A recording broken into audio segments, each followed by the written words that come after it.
Hey everyone, it's Karsten. Two quick disclaimers. One, we wanted to give a trigger warning for this episode because we do talk about promising young woman and it deals with some heavy subject matter, and we just wanted to throw that out there for anyone who felt they needed it. And also, Jeff just has some laggy video in this one, but the audio works out perfectly fine. Doesn't make a huge difference, but just in case anyone wondering, that is a thing that exists in this episode. Okay.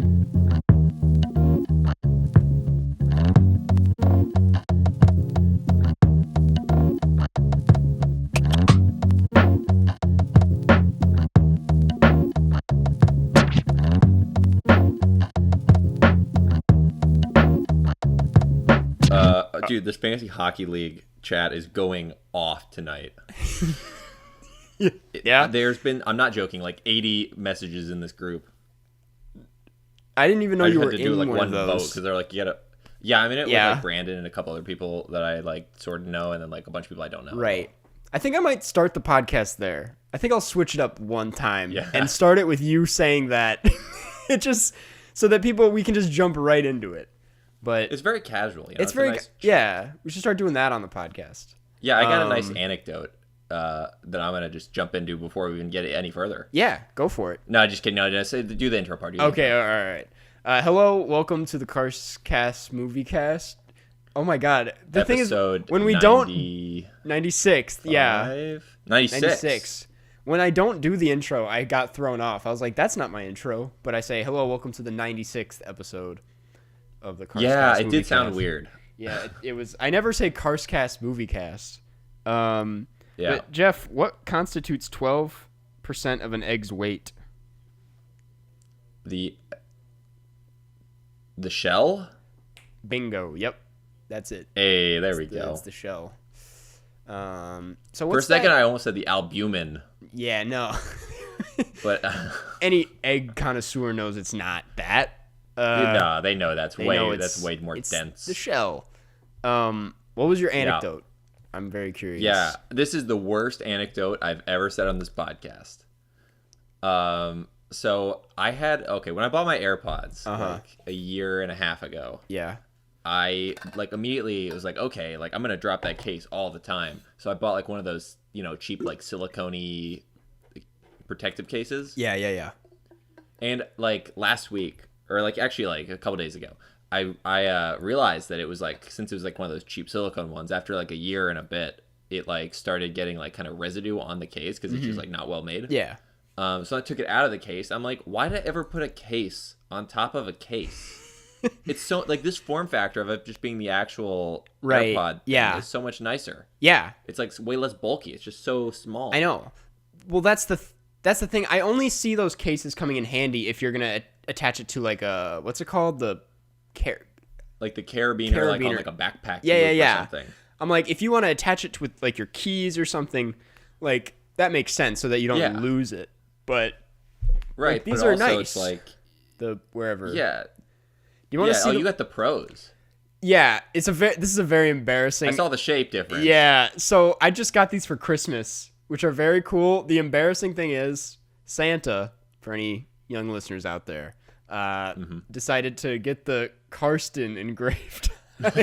So I'm like, no one's getting this one mixed up. No, yeah, dude, no one's stealing that. No, they went the extra mile, the elves, to get that. That's phenomenal. The personalization.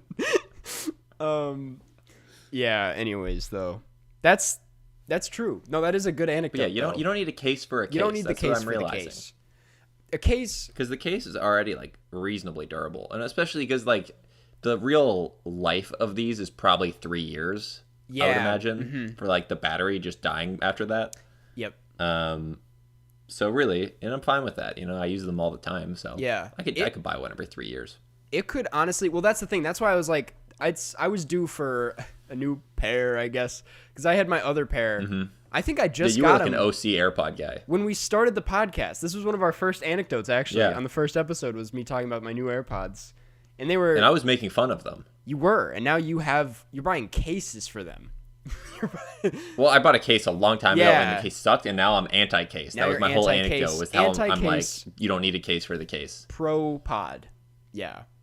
Pro AirPod, Pro Podcast, Anything with pod in it. Yeah, like yeah. pod racing, I love that shit. Laundry pods aren't that good. Sebulba. Yeah. Sebulba is the most skilled pod racer, and I will die on that hill. Dude, slow down. Cheating is a part of the game. You're going to start a war in the comments. Dude, Anakin is like, yeah, he's a good little prodigy, but he absolutely does not have Sebulba's savvy. Yeah, for sure. Cool. Glad we got that out of the way. I wanted to bring. Speaking of sports, though, I think I ended up not watching this game today that you watched, but I almost watched a football game today that it was the Packers versus Tampa Bay. And I'm from Minnesota. We're like very anti-Packer.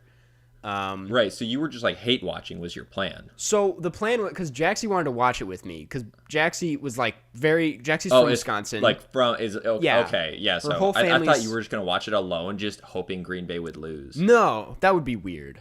But that's the thing. It's Yeah. like Jaxie was like, you need to pick a side to make this fun, and I was like, okay, well I hate the Packers, so I guess I got to go Tampa Bay, and she's like, but that's Jeff, and I'm like, yeah, it's Jeff, and she's like, so you're picking Jeff over me. And I was like, listen, I don't think you understand that, like, Packers, when you're raised in Minnesota, like, you are meant to hate the Packers. It's like a very violent thing. Like, because I think, you're kind of known as someone who doesn't care that much about football. I don't, yeah. Right, but even you are like, Yeah. you hate the Packers because you're from Minnesota. It's just like a cultural thing. It's a cultural, we have the hot dish and we don't like the Packers. That's all Minnesota is. You eat a hot dish while rooting against the Packers, and that's your Sunday night. Dude, my dad took me to one football game ever. I forget if I told you this on the podcast already, but I've only been to one NFL game, and it was a Vikings versus Packers game at the old Metrodome, which any Metrodome fans know. Oh, Metrodome. Got the roof collapsed. Yeah.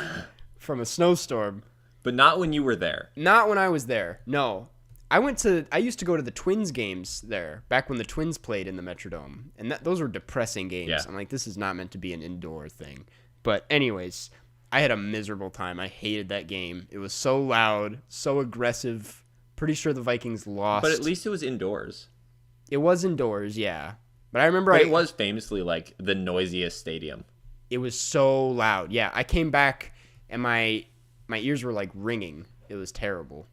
Yeah. So. No, other teams used to game plan for practice around going to that stadium by having gigantic speakers on their sidelines during the practices, and they would pump in noise to try to simulate the environment.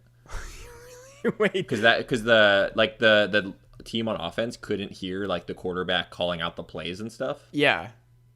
So they would have to try to like simulate that in practice so that it wouldn't affect them as much during the game. That's so weird. Wow. Wow. Football's so fascinating. The way they I feel like so much goes into the practice of it. But yeah, it's also weird how Tampa has a 42-year-old quarterback, or 43. I think it's 43. He's a 43-year-old quarterback. Green Bay had a 37-year-old quarterback, and then Tampa Bay played New Orleans last week, and they had like a 40-year-old quarterback. So it's like the most important position is just a bunch of old guys. Yeah, they're all mid-40s, like could run for president if they want.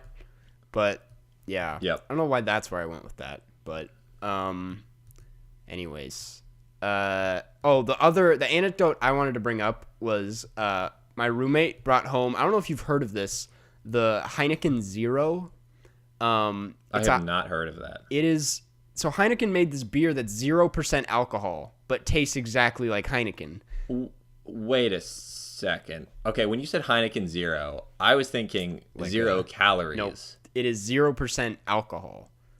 No alcohol. That seems like a bad idea. What's the point? I don't know I saw a billboard for it the other day. Okay, I do know the point of it, and fair enough. If you are the selector of people who don't drink, but you still like the taste of alcohol, or you want to do it in like a social setting where you're not pressured to drink beer because you drink something that's very similar. Yeah, I think that is good to make that product. So I would assume that is who that is for.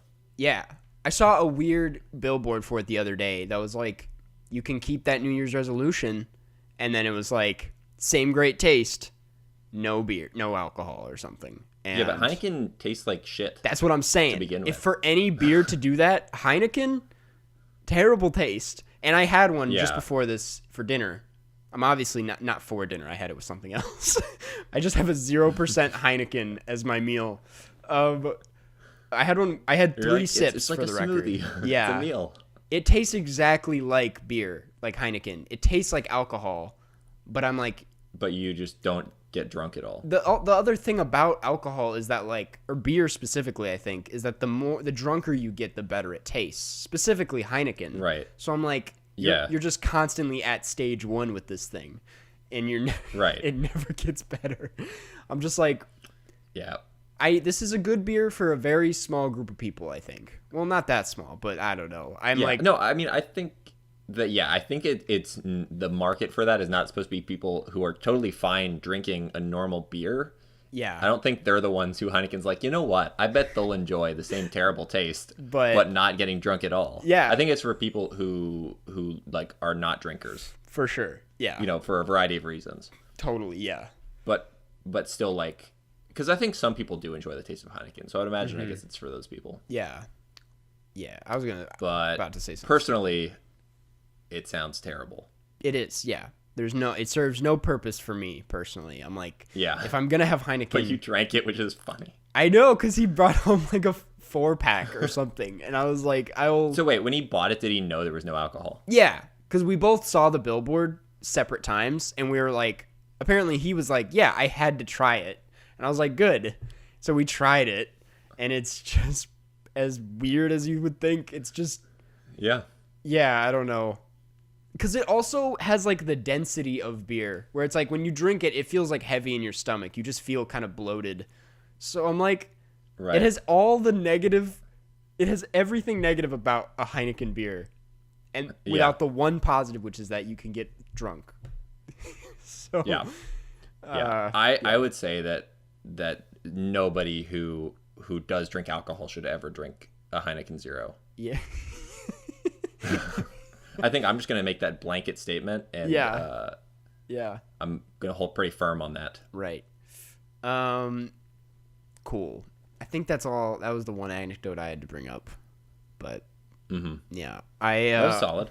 Yeah, it was It's like it's a nice like rounded life experience anecdote. It's Yeah. like a nice thing that happened to you. it's a very like I just haven't typical. done that much.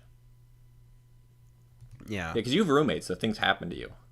kinda. I was just gonna say that we not a lot actually happens here, but that was a very like boys intro. We talked football and beer. Yeah. Now we're gonna talk about Yeah, I promising will young say- woman. Yeah. The only other thing that happened to me was my mom had some gingerbread dough left over from like the holidays. So she made some more gingerbread cookies last week. Yeah, and I saw your And- tweet. They're pretty And- good. Yeah, so that's what that tweet was by, is that I was really feeling gingerbread. I think I liked the tweet, but I was like, I Yeah, disagree. What is this You didn't yeah. nonsense of a that's the thing. tweet? Most people disagreed. Yeah. People were like, "Oh, chocolate chip. Oh, I'm a normie. I like chocolate chip cookies." Yeah. You know, I mean, I chocolate just chip. personally want some ginger in my bread. For sure, yeah. It was like the weirdest hill to die on. That was a weird, yeah, the gingerbread. You are the gingerbread man. What was I Yep. going to say? Oh, my favorite cookie for the record. And it's, well, I'll stand by this. I feel like I is- should guess. Yeah, go for it. I'm gonna guess. So I think you feel like someone who might like a snickerdoodle. I do. They often are made with nuts, though, which is the downside. Okay, so yeah. So what about just plain sugar cookie? No. Nope. Mine All right, I'm gonna is a pick bit one of a... final guess. Yep. It's the brownie cookie combination. No, but that's up there. That's A good. brookie? The only... Sure, yeah, the brookie. The only reason that's not number one, I think you might agree, is that, like, those can be phenomenal, but they can also be bad. You can mess those up. And Yeah, I've well, had some okay. bad It's because brownie cookies. the cookie and the brownie both have to be good. So which is really difficult. So if one of those is bad, it ruins the whole thing. So you need to cook like Exactly. 2 good desserts to make one to good get dessert, a really which is kind amazing of like tough. dessert. Yeah. No, my favorite one is I like oatmeal cookies. So Okay, those are good. those are good. Oatmeal raisin. Yep. An oatmeal raisin cookie. Okay, yeah. When it's right, that's why I can't really defend it because that is one that can really go wrong. But there's nothing better than a very good oatmeal cookie. If you're looking That's respectable. Thank you. Okay, cool. I know that's like a controversial take for some reason, but I like oatmeal raisin cookies. Anyways, anything else? Or should we hop into the movie? We can hop right into it. All right. After talking about nonsense for 15, 20 minutes. We can hop. We'll get straight to the point. Straight to the point, about a bunch of random things. Football, beer, and cookies. That sounds like a good day, though. Never mind. I was gonna make a dumb joke. My favorite cookie. The movie we're talking about today is Promising Young Woman. It is. I see. I see what I was gonna say. Yeah. It is a 2020 film directed by Emerald Fennell, first time director, I believe. But she's also an actor. She's in The Crown. But the synopsis reads, "Nothing in Cassie's life is what it appears to be. She's wickedly smart, tantalizingly cunning, and she's living a secret double life by night. Now, an unexpected encounter is about to give Cassie a chance to right the wrongs from the past." You know what? Yeah. That's a good synopsis. Yep. Although I really wish someone would describe me as tantalizingly cunning. Dude, I was going to say it felt good to say. I was like, this is the one time where I think they went a little overboard with the way they described this movie, but I was cool with it. I'm like, no, that's nice. Yeah. No, the person who wrote that synopsis probably like looks himself in the mirror like, I'm a poet. I write the Google synopses. Here's the thing about this movie. I guess I'll give like two disclaim. Well, I'll just give one for now. One, we're obviously doing spoiler free first. Yeah. Because this is one, not only is it new, but it's also like the spoilers are very important. It's also a thriller. Yeah. Like if you get this twist ruined, not implying there's a twist, but like it's more of an ending, honestly. Yeah. I mean, again, we're not spoiling it. It's debatable whether or not you'd even call it a twist. It's just the plot. It's just the plot. Yeah, it's just a movie that you don't want spoiled. It's just a movie with a plot that has an ending that you don't want anyone to tell you before you see it. Yeah. What I will say about this before we kind of get into what we thought is that it's a very divisive movie, and it's kind of all over the board as far as reception has gone. Yeah. Some people love this thing to death. It's a lot like, and I hate to say this, it's kind of like Joker, where it's like the people that hate it despise it, the people that love it think it's amazing. Right. There's a lot of people that don't know how to feel. But yeah, I feel like that Joker's actually a very apt comparable film, just because I think some of the people who like side with the main character too much. Yeah. Where it's not a film about loving the protagonist and like, but I think some people read it that way. Yeah. That's a great point. Yeah.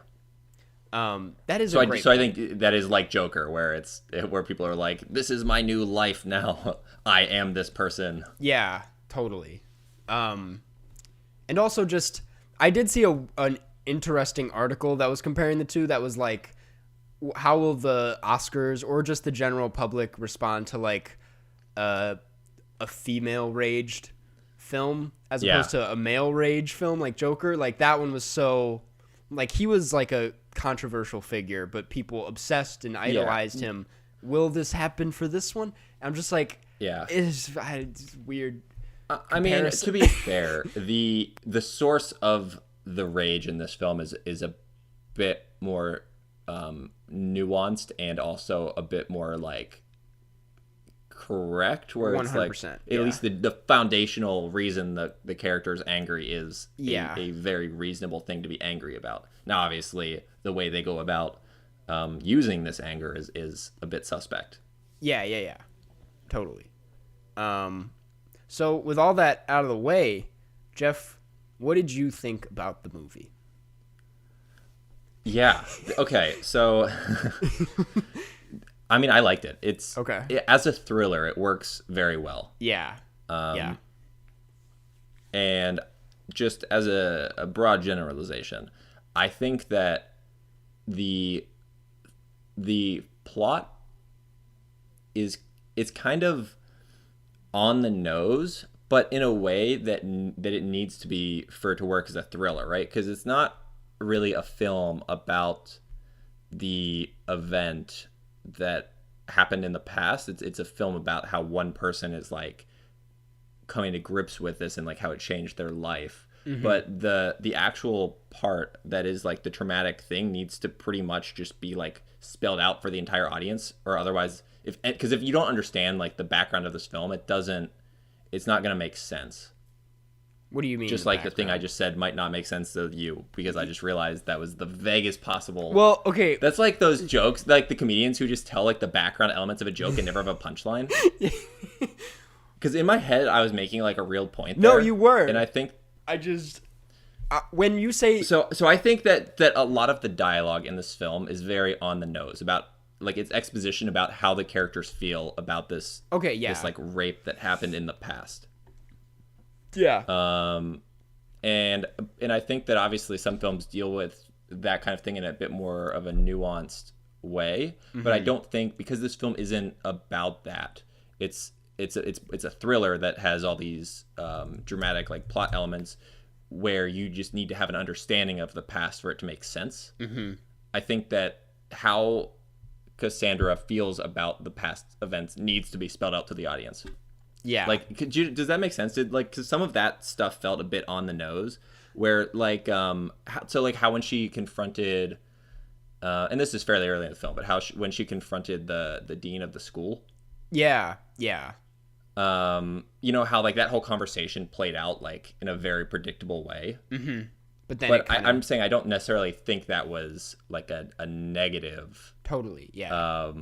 I'm just saying I think that was just building tension for the overarching suspensefulness of the how it works as a thriller. Totally. Yeah. I completely agree. I think this like it's written so nicely as a thriller. Basically everything you said. And that's what I think. I think that you can tell this film was written like as a thriller, and they kind of filled in other parts where they need to go, but the aspect of it being a thriller was something that was like on the forefront of how this was written. Yeah. Because it works amazingly as a thriller. Especially because it doesn't read... I had like a hard time getting a read on what the tone of this was. Even before I saw it, I was like, so is this like a dark comedy type of thing? Yeah, because that's what it's listed as in most places, as thriller / dark comedy. Right. And I'm like, it's not... I didn't really read it as a dark comedy watching it. No. I just read it as pure thriller. And at one point, it comes across like a very cliche rom-com. Like, especially in the middle of it, I'm just like, whoa, this is literally a rom-com. And then okay, I thought it was like wrapping up, and then I'm like, wait, this doesn't make any... First of all, this makes no sense, and also there's like 35 minutes left. Yeah, I was like, but yeah, I think it's really smart in that way, in how it plays with tone. Like, you could argue, and I've seen this a few different times, that like the pacing of the storytelling gets messed up in the process of them trying to make you think it's something else. I know my roommate who watched it, he thought the editing just didn't work because it felt way longer than it was. And I agree, like, I guess it could have been cut, but at the same time, I'm like, I think it's doing a really great job at drawing you into one thing so that it can flip it around and really do what it needs to do. There's a lot of shock value in this, in every sense of the word. and I think the way it, plays with tone is very well reflected. It's pretty much just a reflection of Cassandra's like mental state. Yeah, pretty much. Totally. Because I mean, this film is very much Cassandra centric. It's very, it's just like a character film about this person. Yeah.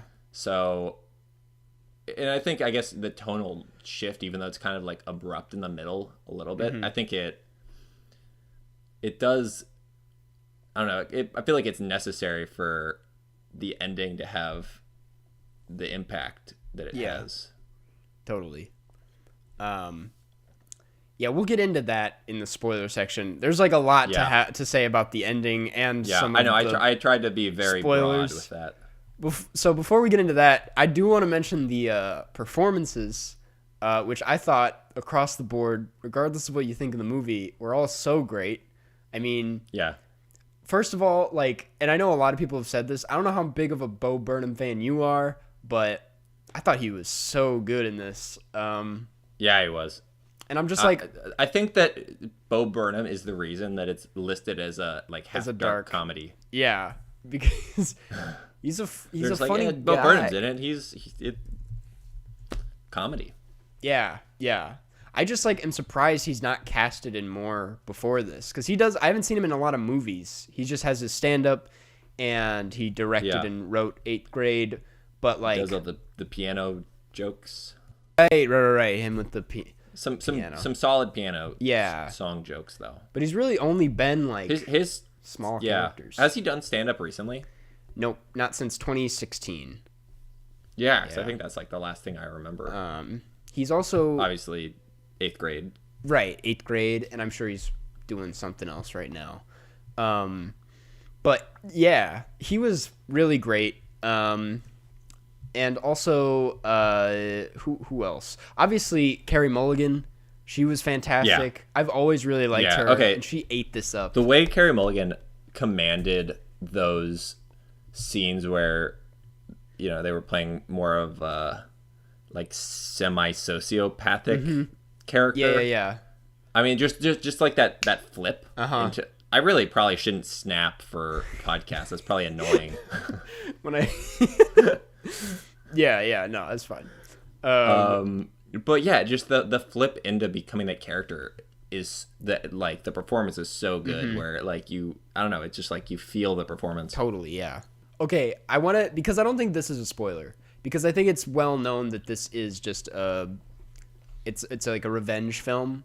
And I think that's pretty established in the first like 15 minutes. Yeah, that's just the vibe of it. And there are plenty of those that already exist. I'm trying to think of like the one that I recently saw is just called Revenge. It's like a French movie, but it's like I feel like there are tons of films in this genre that all in a way read the same, where they're pretty aggressive and unapologetic, and just they always pack a punch. And this one just felt, and I haven't seen every film about this topic before, but this felt so different to me. Okay, what's interesting about this is that it doesn't really focus on any. I mean, the film revolves around a specific incident. That's also not a spoiler, I don't think. That's just the plot. But it also, like, it doesn't show, and I know some people have already mentioned this online, there's no abuse, like, shown in the movie. And I think Demi actually made a note on Letterboxd. I think this is the second time I've quoted a Demi review on the podcast. But he said, it's like, I mean, friend of the pod guy has good reviews. They don't even mention like the word rape in the movie, which is like, I think, a very conscious decision. Like, so much of this is not about that, the act itself or like the incidents. It's about like everything surrounding it, like the behavior that leads to it, and then what it evolves into. I do think it's important though that until you said that, I actually it didn't register with me that they didn't say that word in the film. I didn't, because the thing is, I mean, that also kind of proves that you don't necessarily need to say that to have the exact same impact as if you do say it. Totally, yeah. So yeah, I just think it's interesting at the very least. I know it's a little like rough around the edges at how it goes about it, and we'll talk about that in the spoilers, but I do think this is a very unique approach to this kind of movie. And that's what I like. That was kind of a bit of a better explanation into the point I was trying to make earlier, to where that was all like background that's handled in it's kind of the way they talked about like the rape was, in the conversations had were all kind of, they felt like the kind of generic way that it's talked about in like the news almost. Yeah. And yeah, I don't know. It's like that's a hard subject to like nail down exactly what I'm trying to say. But yeah.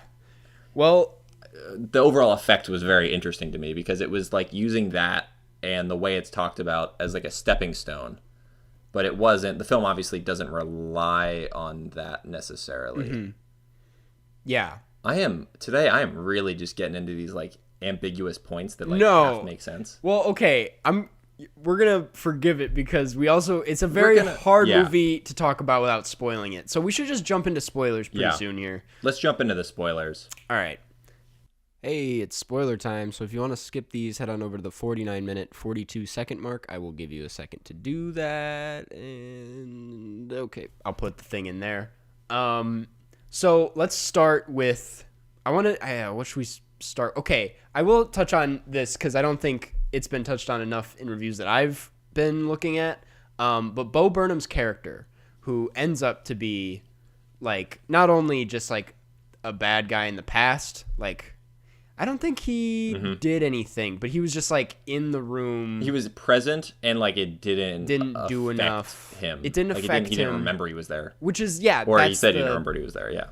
And he's like very clueless as to what he did wrong in a way, or I mean, he knows what he did wrong, but it's like he doesn't, he didn't get it. He uses I think it's poignant that a lot of the excuses, and this is kind of what I meant before. I'm almost there, but the ways that pretty much all of the characters rationalized their behavior was like saying they were just young and they like didn't know any better. Yeah. And that is like, the way that this rape like happened in the film, and the way that people reacted to it is all like the not stereotypical, but kind of stereotypical, like the worst case scenario of how everyone could react to this, right? Where like no one believes them, and then the people that even did take part in it they're not remorseful. They just were like, I was young, things happen. Yeah.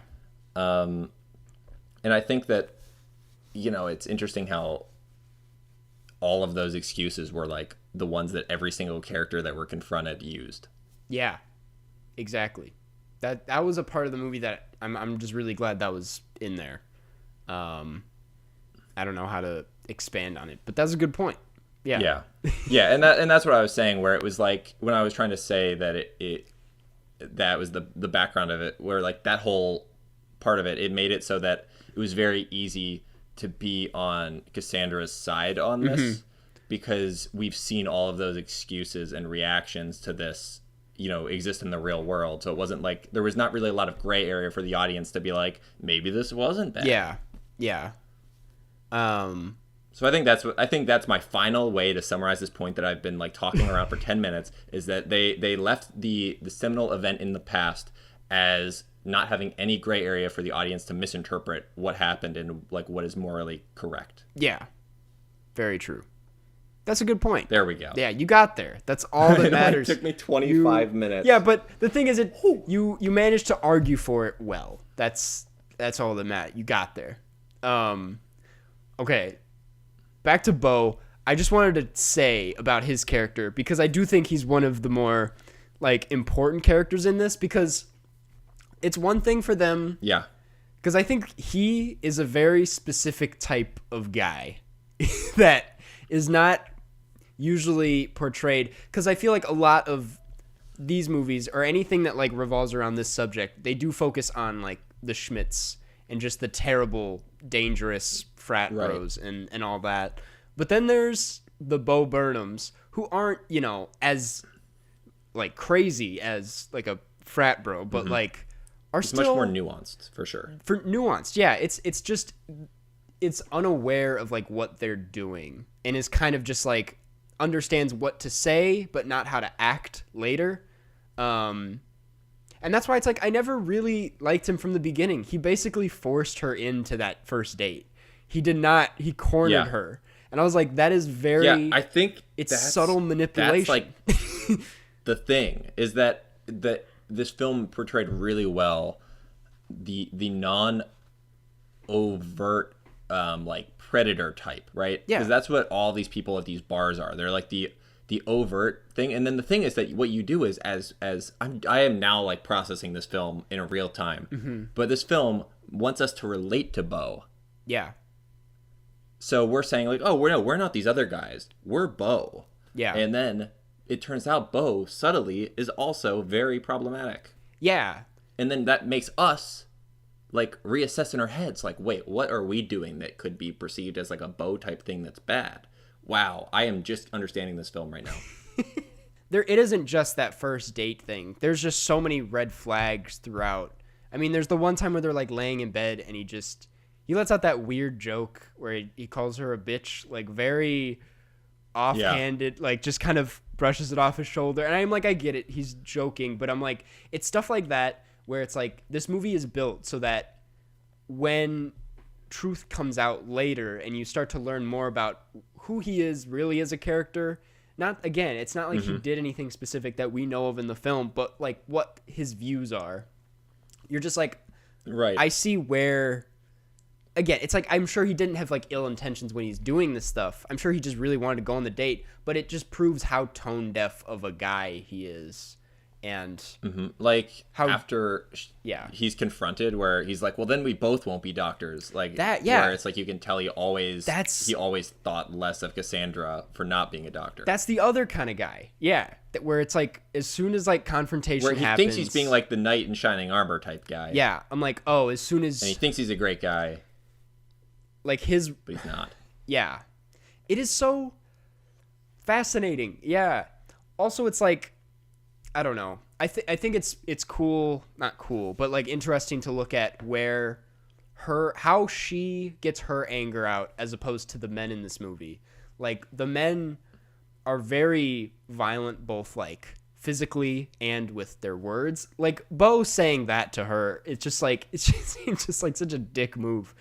And then obviously there's the ending of the movie, and I like just the men are just the way they respond to these situations is so much more it's just a lot more violent than the way she goes about it. And albeit she smashed a guy's car, but yeah, which is why she's a very complicated character.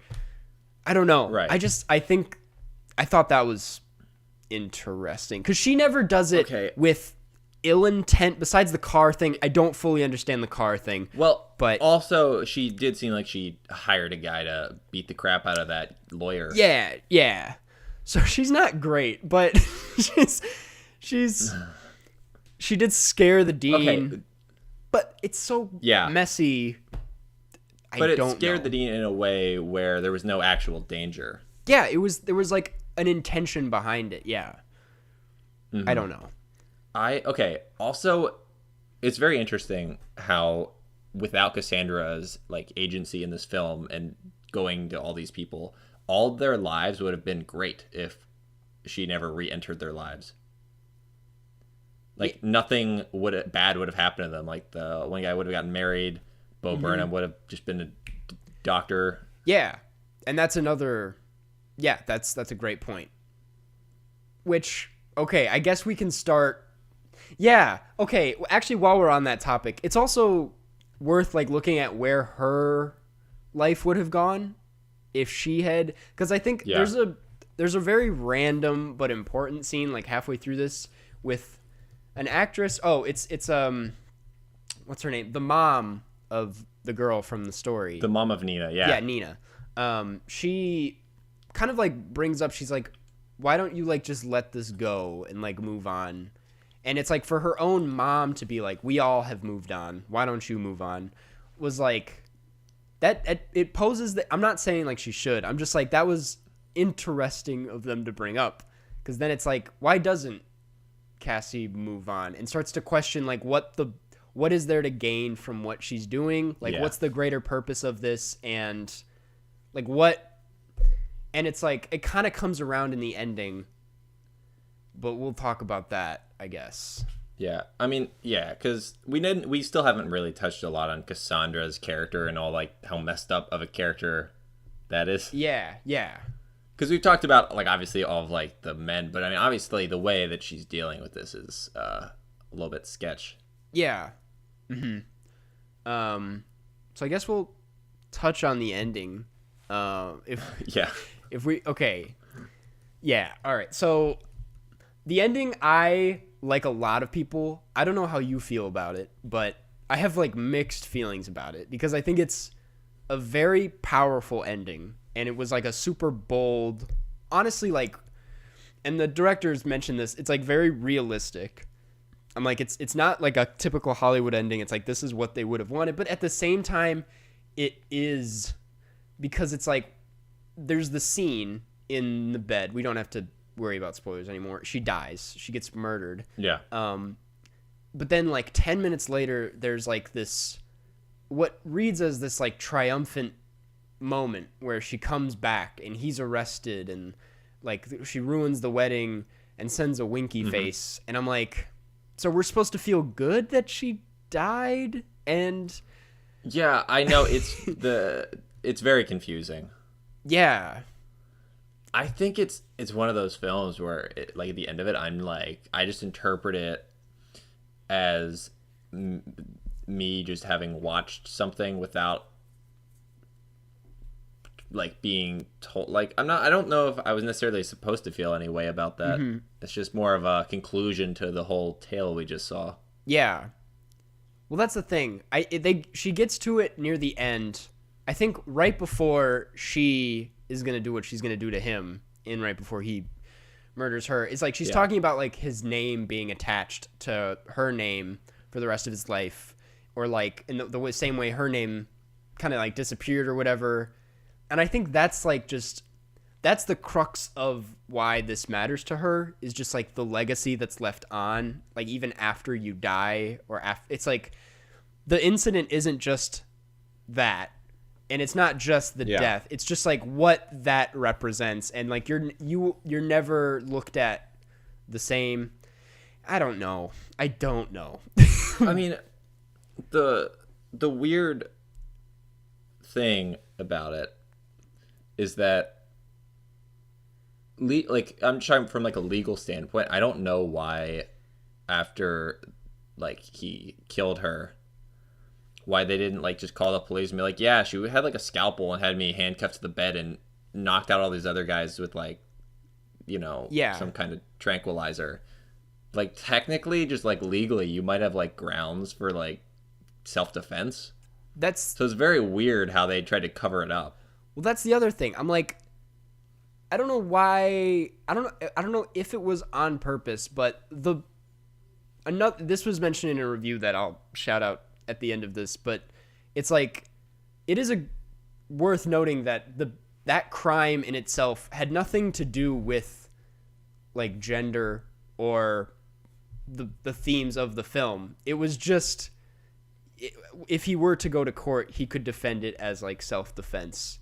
And it kind of, it undermines a lot of what the movie was. It's like, why make it that if that's the possible ending here? And honestly, if that's the case, then it's like, why not end the movie there where he gets off because of the self-defense? And that's equally as heartbreaking and realistic, and it's still a conclusion. But instead there's like this, like, yay, Queen, you died and now he's going to jail. Yeah, I know. That's the thing I struggled with after watching this, was I really wasn't sure what the takeaway of this film is. Yeah.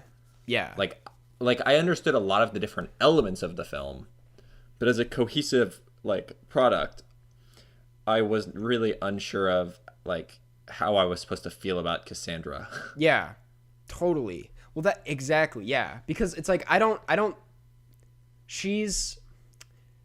Okay, I was gonna mention this eventually, and I don't feel fully qualified to speak on a character like that. I can't fully say she's exaggerated or unrealistic as someone who's never been in her position, which is why it's worth reading other reviews written by people who have a better stance on this. Yeah. But at the same time, I agree. It's like I don't know how to feel about her, because it's a tough character. Yeah, I feel like the only way I feel about her that I feel pretty confident is that, like, in the end, she lost, but she lost like way before the movie began. Yeah. Yeah. You know, like the events that caused her to be this person Mm-hmm. was really when she like lost. That's okay. That's true. Yeah. Because it is like sort of Because she was never like a full person like in any point in this film. Like I think like the middle she almost was, uh-huh. Yeah. but then of course Bo. Yeah. That's a good point. Like it does make a case as this being inevitable, or that she was going to have a terrible ending regardless, or that like it was long gone. But so now she's just doing as much as she can to I guess get revenge. I don't know. I don't, which in that case it's like that's a clever way to end the movie. That's a clever way of going about it as a thriller, but at the same time I'm like, I don't know. It feels weird to me.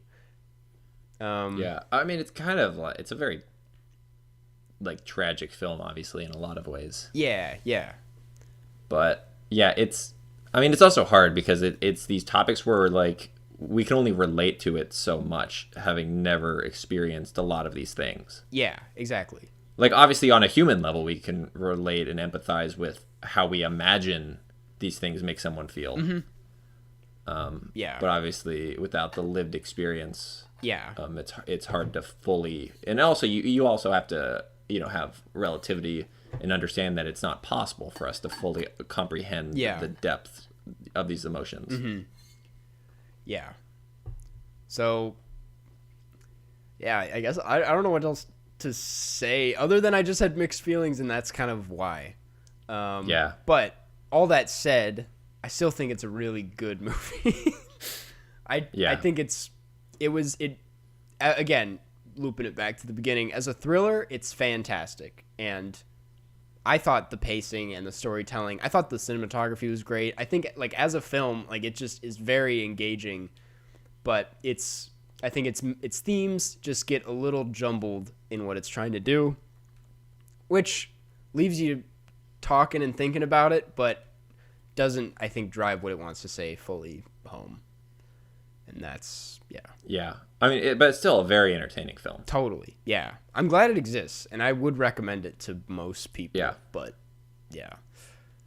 What are you feeling for a score?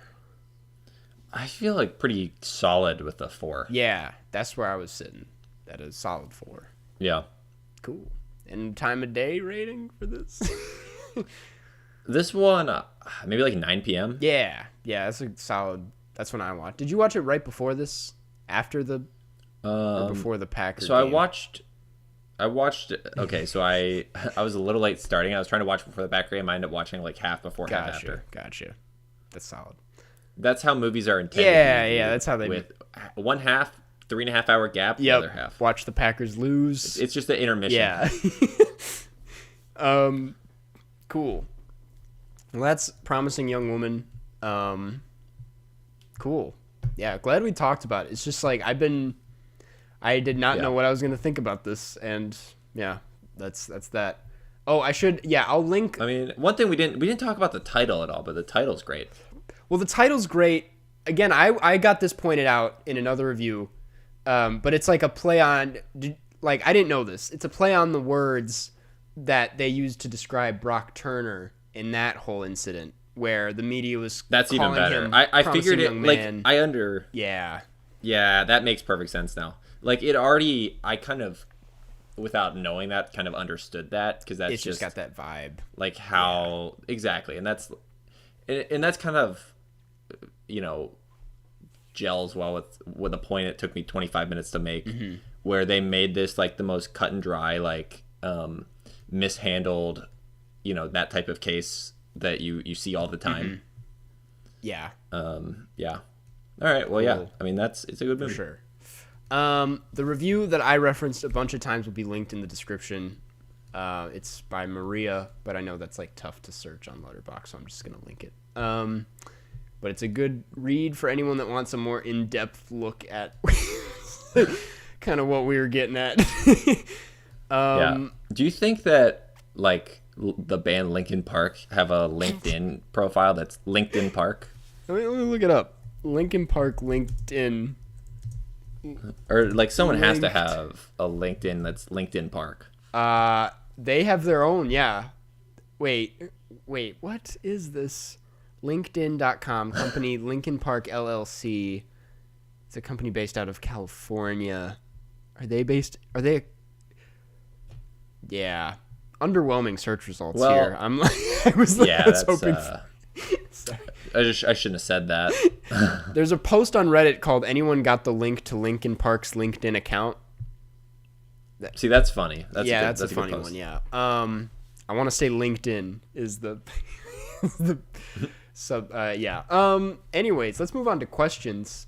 We have one from the subreddit, or not the subreddit, the Patreon. The $15? $15, yeah, $15.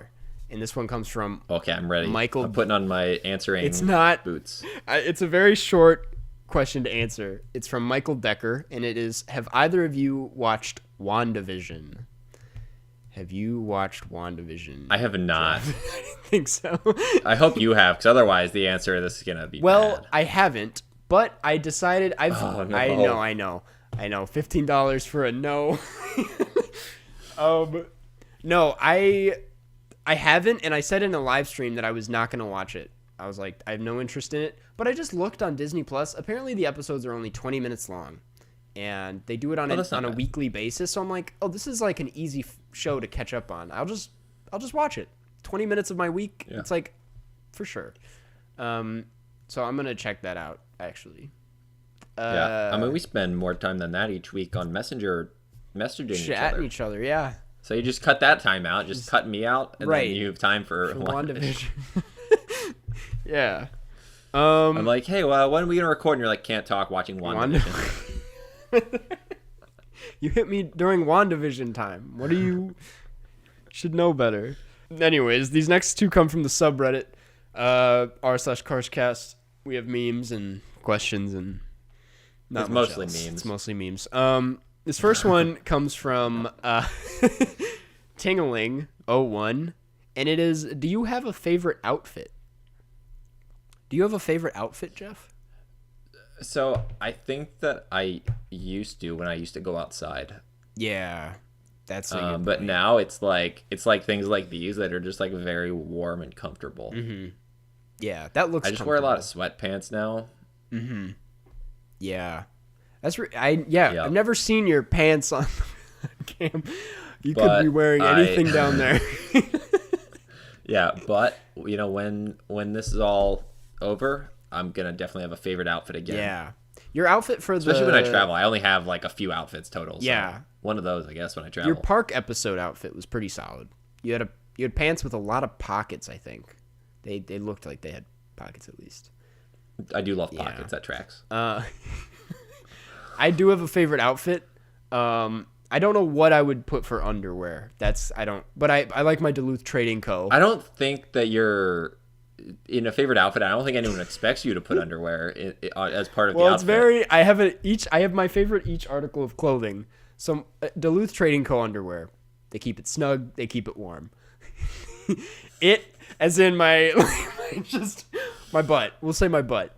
And then my my Lululemon pants that I got for my birthday. They're very. I think I'm wearing them right now. No, I'm not. I didn't even know if you were wearing them. No, why? They look similar. These are navy. These are not. These are a fine pair of pants. You're like, do I have shoes on? Do I have shoes on? I don't. I'm not wearing pants. I'm not wearing any pants. My favorite shirt is that Keith Haring shirt with the heart. It fits me great. I love it. And my favorite shoes are my my white Nikes with the black swoosh. Yeah. Now, what about your like gas station like from the 1950s attendant Timmy Chalamet shirt. What about Dude, that? I have not. Okay, because I remember I wore that. I think I had the most. We've talked about this before. Well, yeah, that's back in Minnesota. I have not worn it in a while. It does not go well with a lot of outfits. I mean, I feel like it's more of a springtime Yeah. shirt.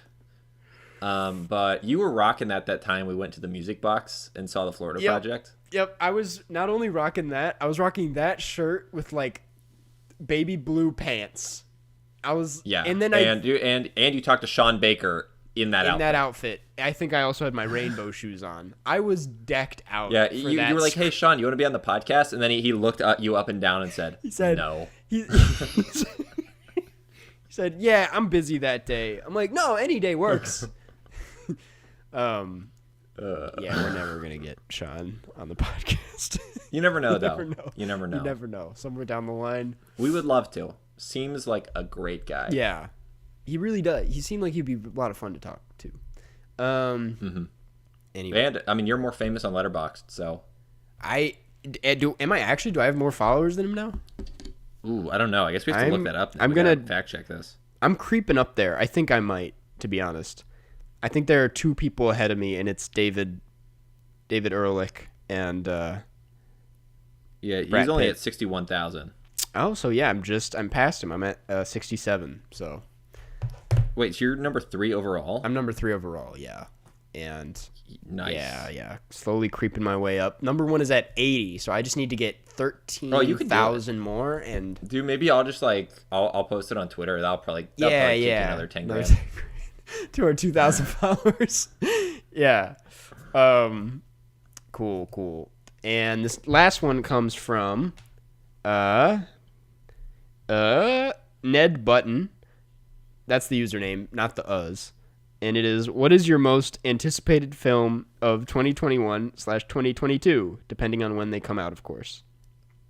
So that would be, I feel like we might be on the same page. Yeah, I think so. The French Dispatch.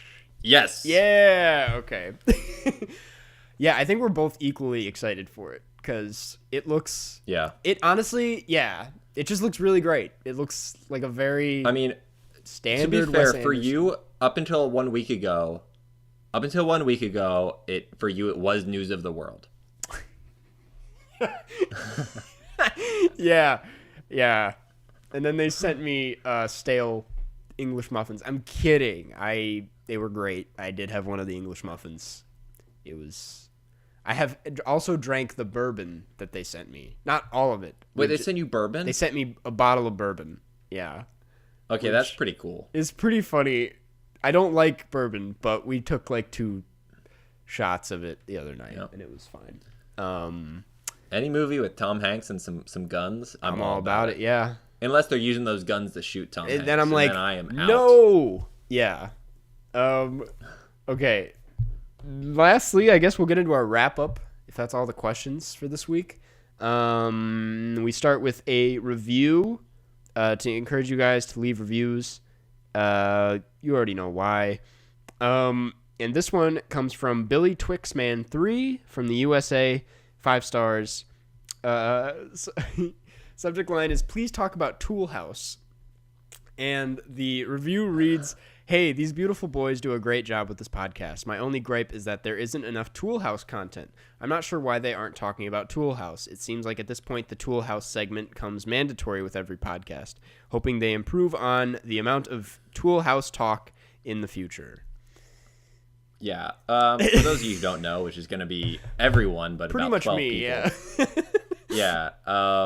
Yeah. Tool House was a small web series I made in my old living room. Yep.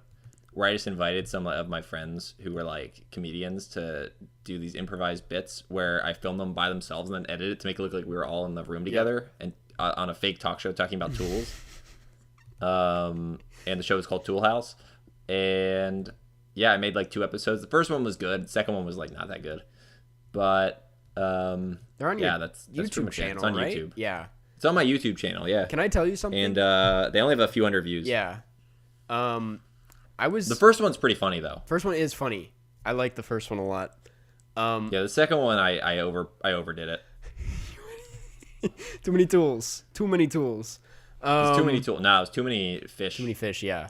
Okay, I forget if I told you this or not, but there's that scene in Rhubarb where he turns on the TV, and I was like, I have to figure out a TV sound. And I almost used Tool House as the thing that he was watching. But it was too ridiculous. I was like, this is immediately going to become noticeable. But I was like, this would be such a funny like Easter egg to have Tool House playing. Did I ever tell you about it? So in one of my production classes, we did this thing with the other group because we had to make a film, and that's the class I made Jeff's Ghost for, where we drove to Memphis to shoot it. Yeah. But at the end of Jeff's Ghost, there's like a song that we had to make, and we gave the song to another group who edited it into their film, playing on a car radio. Dude, that's. So we had like this link in like these group projects. That's so funny. Easter eggs within classes. Wow. Yeah, that was like the best class screening of all time. That's genius. I would have lost my mind. Wow. That's funny. Yeah, and the song for that's like so dumb, where it was like my old roommate and I like sat in a room for like a night, just like we had the track that we had a guy make for us, and then we just like ad lib lyrics over it, and like one track I was like it was really dumb, but like we just used that, and then we had the actress who like couldn't really sing come in and just like sing over my track. Dude. And then the problem is that like they like really weren't a great singer, so we had to auto-tune the crap out of it. Wow. So it's like this really auto-tuned electronic song. It's at the end of Just Ghost if you are interested. Man, I can't wait because now you're qualified to teach film for you to show that. I am qualified. I would say class. that I am definitely qualified to teach like some like intro to film production. I pretty much helped teach that when I like worked at Cinespace to all the intro production classes. So if any of you people out there are like taking some film classes and need like a little bit of like production help advice, Jeff's your guy. I'm your guy. Yeah, Jeff knows a lot about cameras and lights. I know a lot for like someone who doesn't do it as a job. Yeah. But you're a good. Yeah. I'm gonna know. The chances are, if you're listening to this podcast, I'm gonna know more than you. You know more than me. That's what I'll say. Okay. Movie next week. What are we doing next week? Did we decide? So we have two films like that are kind of in our upcoming ones. One of them, I forget what it was. It was like a newer release. Yep. Actually, let me just get the name right. I just remembered what we're doing next week. Yeah. Okay. So next week so next week we're talking about Some Kind of Heaven. It's a brand new documentary directed by Lance Oppenheim and produced by Darren Aronofsky. It's a very good documentary. We're actually going to have the director on the episode next week, and we're going to talk to him about it, and he's going to do the Q&A with us, and it's going to be... unless something unforeseen happens between now and then. Yeah, which I'll be able to edit it out in case by the time this comes out. But, yeah. And then... we will be what? And then just to get you guys an extra week head start on the following week, we are going to watch the Korean film Secret Zoo. Secret Zoo. Yep. I mentioned it like last year at some point on this podcast because the trailer was hilarious. And it's a film where people at a zoo like don't have any animals, so they dress up as the animals, and that's all I know about it. The poster is so good. He's in a panda bear outfit. Yeah. This looks very fun. So we'll be watching that.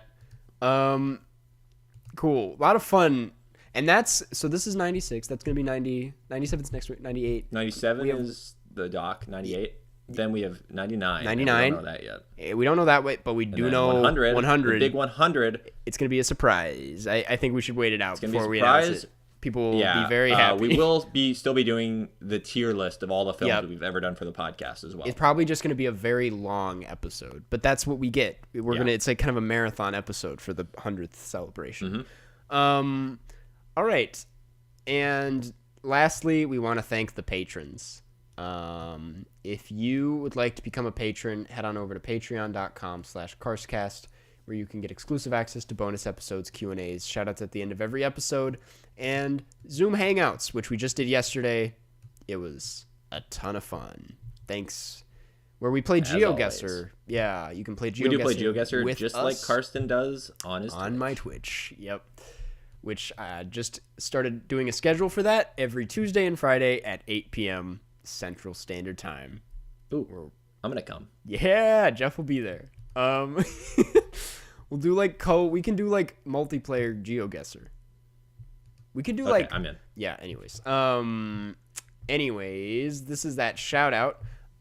Thank you Addison Ware, Allison Grace, Annabelle Falk, Ben Chow, Bex, Blake Root, Boat, Boyoyoyoyoy, Brandon Yu, Brock Schultz, Camilla, David, Eden, Fozzie Bear, Grant Gow, Hannah E, Harry Remedianakis, I don't live in Ohio, Iron Tusk 93, it's me, Luke Hillis, I'm back, bitches, Iva, Jaden Easton, Jacob Colness, Jane V, John Van Hout, Joshua Krizwicki, Kara M, Katie T, Kaylee Patney, Liv Rob, Lucian Vecina, Molly Overbow, Manu Ausen, Martin Deff, Martina, Mary Lee Borslow, Micah Simmons, Michael Decker, Monroe Page, Parks, Riley Ost, Robert Burke, Ronald, Hesitation Quist, Saba, Sam Farr, Sophia Arieta, Supercalifragilistic Expialidocious, Smitty Werbin Jagerman Jensen, Taylor Hardy, 10 Billion, Tom Likes Beans, Vegard Strom, Vera S, Xavier Fossier,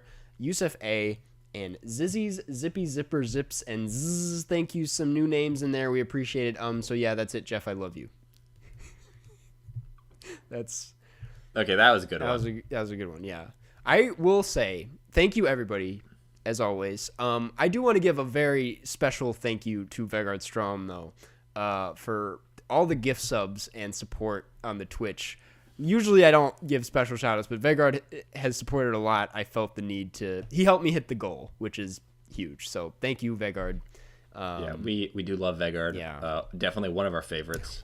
Once again, Jeff, we do not pick favorites in the Patreon. We don't pick favorites, but if we did, you did, Vegard, you'd be one of the favorites. Vegard would be one of the favorites. Marilee Borslow did not make the cut, weirdly enough. But yeah, I had to tell her to her face. Jeff's So own mom. I had to say, Mary Lee, you are not one of the Karstcast favorites.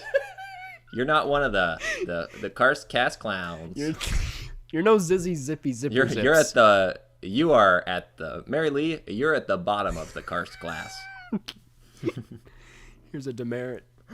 Yeah. All right. Well, catch you on the flip flip side. side.